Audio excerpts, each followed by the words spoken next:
হঠাৎ করে রোদ আর গরম বেশি হওয়াতে সবাই কিন্তু অসুস্থ হয়ে যাচ্ছে, তো আমিও আর তার ব্যতিক্রম থাকলাম না।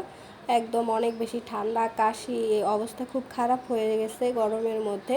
আসসালামু আলাইকুম, আশা করি সবাই খুব ভালো আছেন। তো গতকাল রাতে কি রান্না করেছিলাম সেই রান্নাগুলো আপনাদের সাথে আজকে শেয়ার করব। সারাদিন তো রান্না করাই যায় না, যে গরম থাকে আর রোদ থাকে, রান্নাঘরে তো ঢুকাই যায় না। তো এই তো রোজার মধ্যে তো বুট আনা হয়েছিল, বুটগুলো অনেক বুটি থেকে ছিল।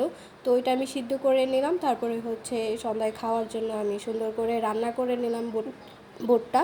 তো বেশি করে পেঁয়াজ আর আলু দিয়েছি। তো এখন তো যেহেতু শুধু বুট খাবো, এর জন্য বেশি করে পেঁয়াজ আর আলু দিয়েছি, এতে করে কিন্তু খেতে বেশ ভালো লাগবে।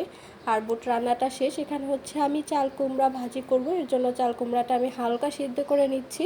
এতে করে কিন্তু চাল কুমড়া ভাজির সময় কিন্তু পানিটা উঠবে না। আরেক চুলায় হচ্ছে আমি অনেক দিন পর বরবটি রান্না করব, আলু বরবটি টমেটো দিয়ে কই মাছের ঝোল রান্না করব। তো এই তো আমি আলু আর বরবটিটা দিয়ে দিচ্ছি, আর সাথে আমি মসুরের ডালও দিয়েছি।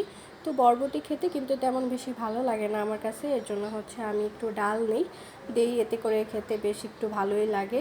আর হচ্ছে আর এই যে আমি ভাজিটা বসিয়ে দিয়েছি, ওইটা তো চাল কুমড়াটা আমি সিদ্ধ করে নিয়েছিলাম হালকা, এতে করে চাল কুমড়া এই যে ভাজির সময় কিন্তু পানি উঠবে না। এই তো চাল কুমড়াটা আমি ভেজে নিচ্ছি, হালকা হলুদ দিয়েছি, বেশি হলুদ দিইনি। ভাজির মধ্যে বেশি হলুদ দিলে আমার জানি কেমন ভালো লাগে না। তো এই তো একটু টমেটোও দিয়ে দিলাম বরবটির মধ্যে, শুধু বরবটি খেতে ভালো লাগে না, টমেটো দিলে কিন্তু বেশ ভালোই লাগে।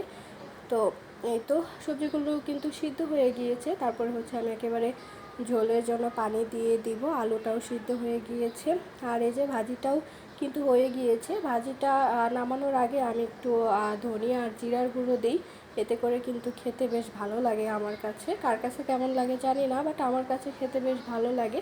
এই তো ঝোল দিয়ে দিয়েছি, আর সাথে কই মাছও দিয়ে দিয়েছি। কই মাছগুলো বেশ বড় বড় ছিল, এর জন্য হচ্ছে আমি মাঝখানে একটা টুকরো করে নিয়েছি। এই ছিল আমার গতকালকে রাতের রান্না। সবাই অনেক ভালো থাকবেন, আল্লাহ হাফেজ।